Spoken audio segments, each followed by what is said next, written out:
Welcome back, or welcome if you're new. My name is Emma, and this is Emma's Cottage. In today's tutorial, I've got something really fun for you, something that I've never done before. I made this one during a Facebook Live about a week ago, and I promised that I would bring you guys a tutorial for it. It was so fun to make, and I'm excited to teach you guys how to do it. It's a very cute countdown. I kept calling it a countdown calendar, but it's not necessarily a calendar, it's just a countdown that I made for Christmas. But truly, you could make this for anything. You could do weddings, you could do a birthday. In fact, I've got my son's birthday coming up, so I was thinking of making one for his birthday. But really, you could make one for each child with their name on it, or you could just say a countdown to my birthday, and you could use it for each person in your family. Something fun like that. But kind of to show you what it looks like, how it's going to turn out, there's the front. And then on the back, you've got the dials that turn and will tell you how many more days. And in this situation, it truly is 8 more days till Christmas. So I apologize for bringing this to you a little late. For those of you that have been following me, hopefully you already have purchased this. You have it at home and you can hurry and make it for Christmas. But like I said, you could use this for pretty much any holiday, and it's a really fun project to make. I was kind of afraid of it.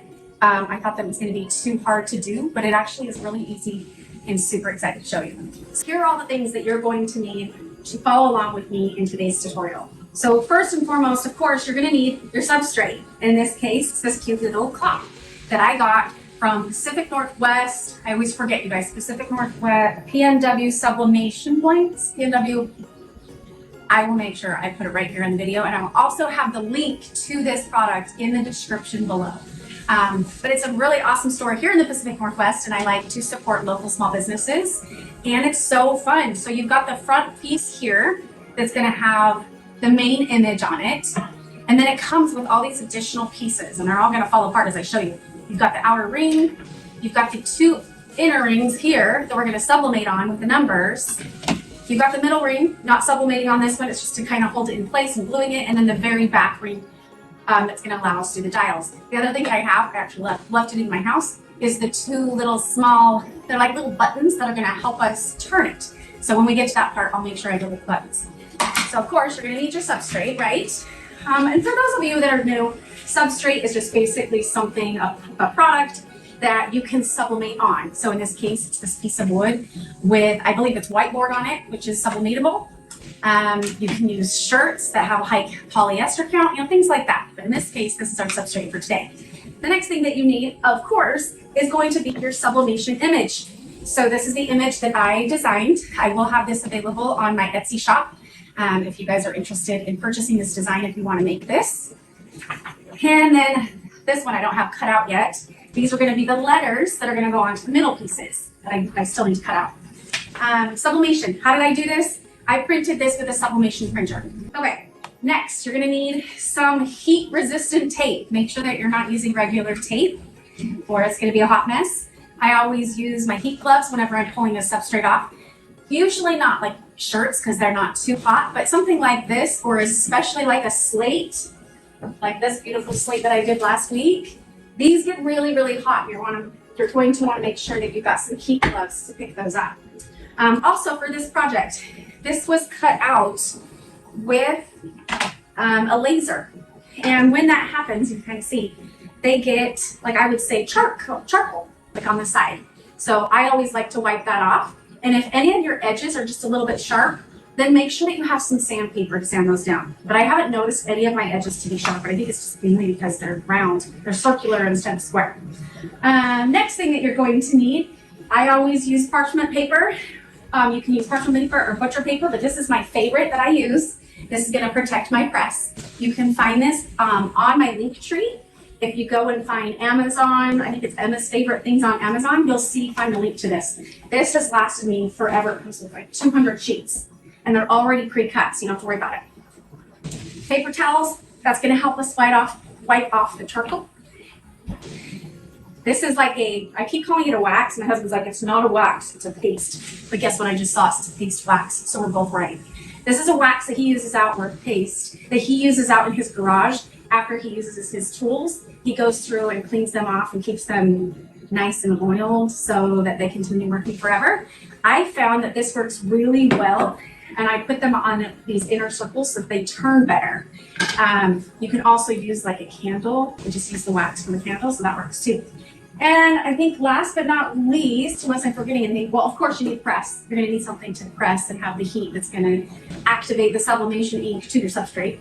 But you're going to need some super glue. In my case, I'm using my husband's CA glue is what he calls it. Is that really what it's called?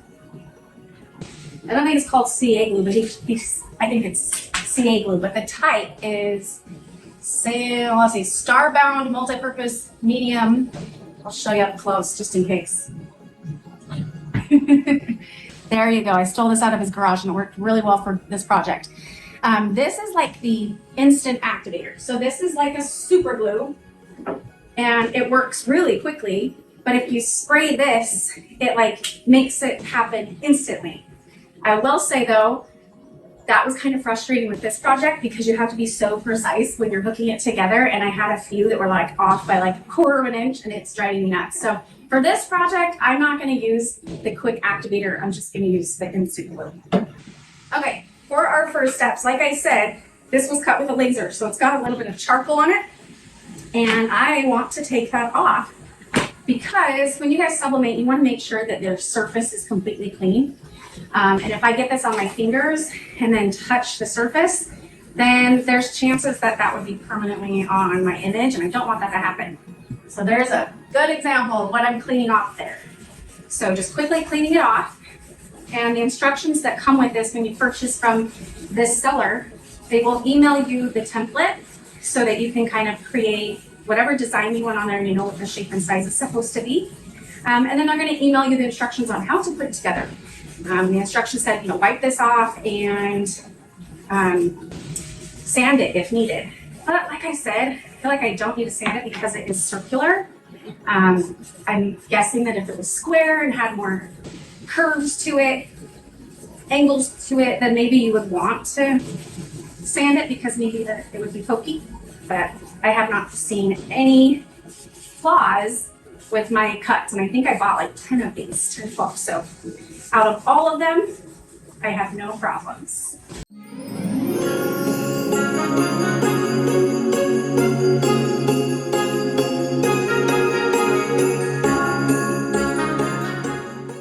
Okay, so now that I've got those wiped down, I can honestly keep this one. This is the outer ring, the middle ring, and the back ring. I don't need those until the very end, so I'm gonna set them aside. And the next thing we have to do is take off the outer thing of plastic. But sometimes when you get these, you think that they're ready to go, especially when they're clear like this. So keep that in mind and just go around the edges and you will see that or you can even see on here that there's like imperfections. Well, when you take this off, the imperfections are going to go away because all of that imperfection is the plastic. Let me show you what I mean here. Like this, see? And you got to take this off. And that's why I wanted to clean the edges off first and wipe my hands off because I didn't want to get any of that charcoal onto this white when I sublimate it. And if you're careful, you don't have to go through and clean this because it was already protected with this plastic. I'm going to go ahead and do it to both of these as well. Now that those are ready, let's go ahead and turn on the heat press. You're going to set your heat press at 385 degrees for 60 seconds. Now, this is the instructions given to me by the person that sold me, or the company that sold me this product, this substrate. So make sure that you're always referring to whatever directions they give you because it could be a different type of material than what I'm pressing here today. Now, while that's heating up, I'm going to go ahead and get these ready to press. So I've already cut this one out. Just want to make sure that there is no fibers like from my sweater or something on it. I already know that this is nice and clean. And I'm going to go ahead and you can either put it straight down this way or vice versa. And that's probably what I'm going to do actually. No, I'm going to keep it here. I'm going to go straight down because I can see the square and I can see my image and I know exactly how I want to put it. And I always print my image a teensy-weensy bit bigger than the measurements of my circle. And the reason I do that is so that I've got myself a little bit of wiggle room so I don't get like a white around the edge. I want it to go all the way to the edge. I'm going to slowly pull this to the side. got my heat resistant tape, and I'm going to very carefully tape around the edges and then turn it very softly so I don't have shifting going on.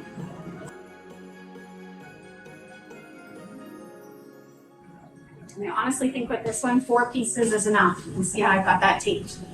When I press it, I'm going to make sure I've got the sublimation print. Of course, it's going to be face down onto the white where I want to sublimate it on. Another quick reminder, make sure that you've mirrored your image when you're looking at your sublimation print. So for instance, when I'm looking at these numbers, they're backwards. They look funky to me, right? Well, what happens is when you put it on there and it sublimates onto it, it's going to mirror back at you. So you have to mirror your image when you're printing it, especially when you have writing where this one says how many more days till Christmas. You definitely would want that backwards. So make sure you're mirroring it. Let's go ahead and do these other 2. Now, the other 2, I was able to press at the same time, which is exciting because then you don't have to have 2 different areas of print and save paper. I'm going to go ahead and just cut around these like so. I'm doing it a little bit bigger so I've got room to tape my image. Okay, so I found that the easy way to do that is just keep it here. And you can either do the outer one or the inner one first, doesn't really matter. Making sure I've got all my lint off of it.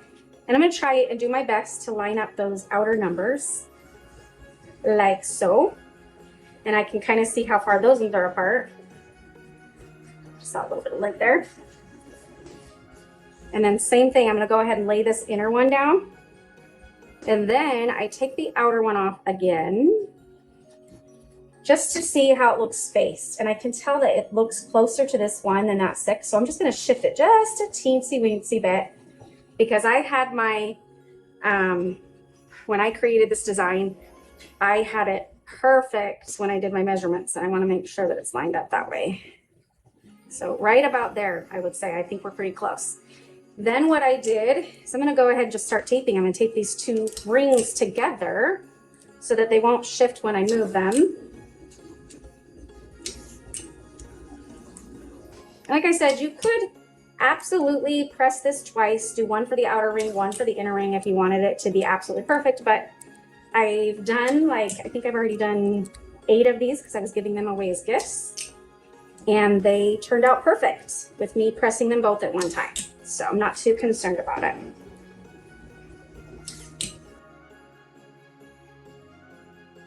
I'm probably overdoing it on the tape here, but I'd rather be safe than sorry. I don't want to have this image shifting at all during the sublimation process, because then you will get ghosting.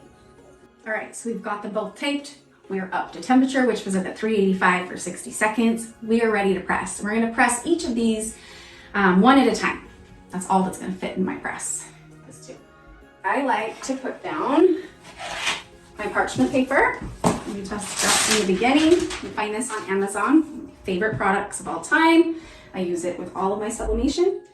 I do get comments on this all the time. This is Teflon paper or Teflon sheet. I have it hooked here and I have it at the bottom. I know that you're not supposed to use Teflon when sublimating. I've never had a problem. But I will say I'm never using it directly. I always have parchment paper underneath and on top. But I just want to protect my very expensive press just in case anything happened or just in case I forgot to put this here. I've never had a problem. I know they say don't do it because it traps in moisture. I haven't had a problem with my shirts, with any of my substrates. Never had a problem. Anyway, so I'm going to protect it bottom and on top just in case any of it bleeds through. And then I pressed, like I was telling you guys before, I was pressing a whole bunch of these slates earlier this week. So, and these are much thinner, and I forgot to tighten it. I usually will tighten it before I even turn it on because I want to make sure that it closes nice. Hopefully this will be enough. Let's see. That's perfect. So it was medium pressure, which to me, I'm used to this press, so I know what's medium, what's hard. And it's just enough pressure to make sure that you've got a good seal, especially on a clamshell like this, where it hits the back first and then kind of rotates forward. You want to make sure that you have a good seal across the entire thing. Otherwise, you're going to have a really good sublimation on this end of your substrate. But over here where it's not touching, if it's not tight enough, you're going to have like a fade on it, and you definitely don't want that. Okay, let's go ahead and get our gloves ready. And then I always just keep like a silicone heat. What's the word for this? This. I can't think of the word on top of my head. Heating pad. Yes, a heating pad. I have one of these usually all the time so that I make sure that I can protect my wood from getting burnt here. Got my gloves. Careful to open that up. I'm going to reuse this. Sometimes you can, sometimes you can't. Depends on what you're sublimating. But I don't see that this bled at all in any way, shape, or form. I'm going to just take a quick little peek at it. You're not supposed to do this when it's hot. But I just want to make sure that it's sublimated all the way through. And it did. It looks great. The reason you don't want to really touch your paper that much is it's still hot right now, especially on wood. When it's a t-shirt, it usually cools down very quickly. So if you open your press, it automatically starts releasing that heat. Well, with these wood, or like especially the slate, the wood takes like 3 minutes to cool down. The slate takes like 10. And you just do not want to touch your paper or try to take it off until it's fully cooled down, because the art of sublimation, it's activated with heat. And so if it's still hot, it's still activated and it's still in the process of sublimating. So make sure that you wait to peek at it or take off that paper, just in case if you shift it, you're gonna have some ghosting and it doesn't look good. All right, round 2, here we go for the inner circles. We can turn this off because we're not sublimating anything else today. And then we wait for a few more minutes to make sure that these are cooled down before we take off the image. All right, they feel like they've cooled down enough, so let's go ahead and take a peek at these images and see how they look. Being very careful to remove the tape. And again, this was special heat-resistant tape. This is not regular tape that you would use like to wrap papers or something. Turns out great. I love this image, you guys. So this was an image that I designed on Design Bundles, actually. They have an AI that will help generate images for you. So I asked it to generate a very jolly, happy Santa Claus. And I maybe generated like 30 of them. I have a lot of credits there that I need to use up. So this is the Santa that it generated for me. I think it turned out he just looks so happy. He's one of my favorite Santas. So it turned out adorable, right? Love it. So anyways, they generated the Santa. I took it into Canva, and then I added the Merry Christmas and the More Days, and actually the background. I didn't necessarily like the background that the AI generated, so I removed the background from Santa and put my own background that I found on Canva. So it turned out really cute, I think. Okay, next let's look at the letters. Sorry, I mean numbers, not letters. It turned out great as well. Very bright. Let's do that. Bright and vibrant. There you go. There's your 2 center rings that are going to rotate. See how cute that's going to be? Next, we build it. I'm just going to use a piece of paper towel. Worked for me last time. Sure it'll work for me again. And just dip a little bit into this pasty wax. And then I'm just going to go along the edges here. And what I did on my other ones is I actually put a little bit on the back as well, just to help it turn.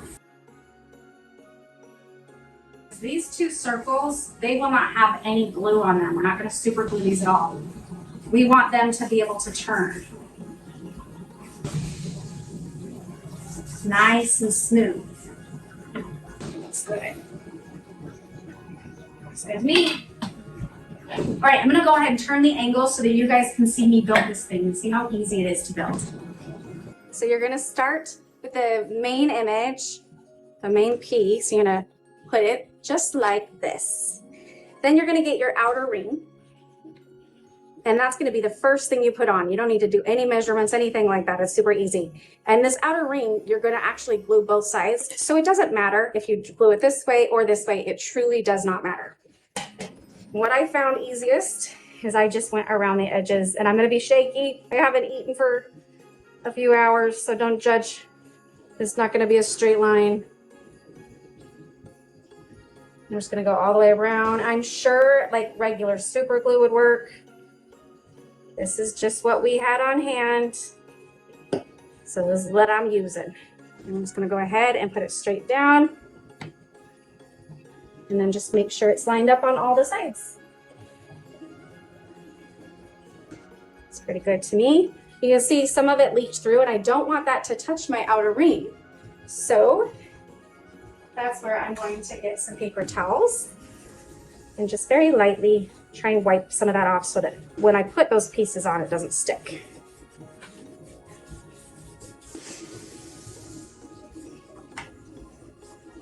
Right there.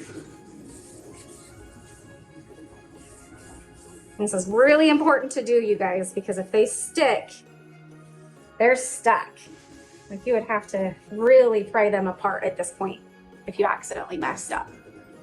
I'm gonna actually go ahead and add some more of this wax just to the layers here because I'm not gluing these inner layers, and it just helps it rotate a little bit better. This is not needed, but I found that it worked really well on the other ones I did, so I'm gonna go ahead and do it. Next, we need to glue this inner circle, but you want to make sure that it's perfect. And again, you can glue this side or this side. It doesn't matter because you're going to glue both sides eventually. So what I do is I go ahead and put this one down, and I'm going to put this one down, and then I can see exactly where this one goes. So I can't mess up, right? So what I do is I just go ahead and I put some glue in here. And I'm just going to very softly put this down. Just like that. And then the best thing to do at this point is let this dry for a few minutes before you pull out those inner circles. And if you want to check to see if it's dry yet, you can see right now I can turn it. See how it's turning? And this outer ring, I can't turn. That's how you would know if it's strong enough yet to pull out these inner ones. Now, when I glued it, you saw that I didn't come anywhere near the edge because I didn't want these ones to get stuck. These ones are the ones that have to turn, and I don't want them to get stuck. So when you're gluing the centerpiece, make sure that you're nowhere near the edge of it. This one you saw I did first, and I made sure it was completely dry, and I wiped off the edges before I put this one on. So that's why I'm not so concerned. So as soon as I see this one stop rotating, which as I'm touching it right now, it's not rotating, so it's pretty dry. I'm gonna go ahead and very carefully take out these pieces. Here we go. Voila, you've got your front ready to go. Now what we do, we're almost there. What I did, it doesn't really matter, but I started with the one, and I did my best to just put the one right there. And the reason why this part kind of matters is because you only have a half a circle here, and you want to make sure that it rotates correctly. Then I'm going to find my other one, which is right there. And really, this one doesn't really matter because you've got a full circle. So I'm going to grab that one, do my best to put it there. And then last but not least, we're going to put this on. And I can't remember the instructions. If the instructions said that, see how there's like this piece here, if that's supposed to be at the top or the bottom or the side. But I believe what I did on the rest of mine is just put it on the side here like this. That way I have my one here, I have my one here, and I know that I'm going to be able to rotate them. So let me just flip it really fast to show you. If I rotate, if I grab it and I rotate up, see how it's going to rotate like the two, you can see the two there. And when it's going to rotate it up, so it's going to be perfect. Yep. Okay. So just double checking, put my ones back. So put this one here, put this one here. Now for the tricky part.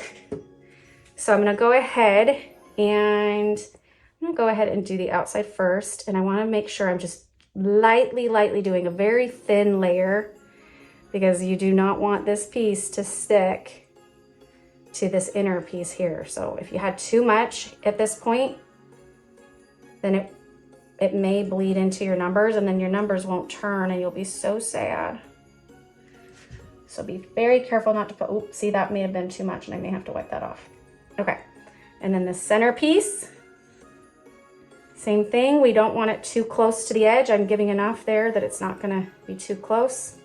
But I am a little bit worried about this one, this little glob here. I got a little too much, and I feel like when I push it down, that it's gonna go in, and I don't want that to happen. And I think the rest look okay. Okay, let's go ahead, the moment of truth. We're gonna lay this right on down. Carefully, and I am not putting any pressure. I may adhere in a few seconds, but only one I'm comfortable putting pressure on is this middle one. But I don't want to put any pressure on the outer one because I don't want any of that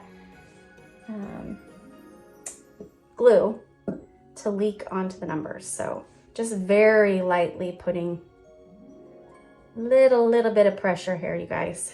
And then a lot of pressure in the middle because I know I'm good on that one. Because you can always go and add a little bit more glue if this one's lifted. But if that middle one doesn't turn, you're gonna be really sad. I think we are golden. All right, you guys, that's it for today's tutorial. It's so fun to make, so easy to do. It's not as daunting as I thought it would be. And it's just so fun to be able to move these little dials around on the back to be able to change the date on the front, which I believe we have 8 more days till Christmas. So much fun. Like I said before, you could make these for any occasion that you're counting down to. Let's say you're gonna go on a vacation. Ooh, that's actually a really good idea.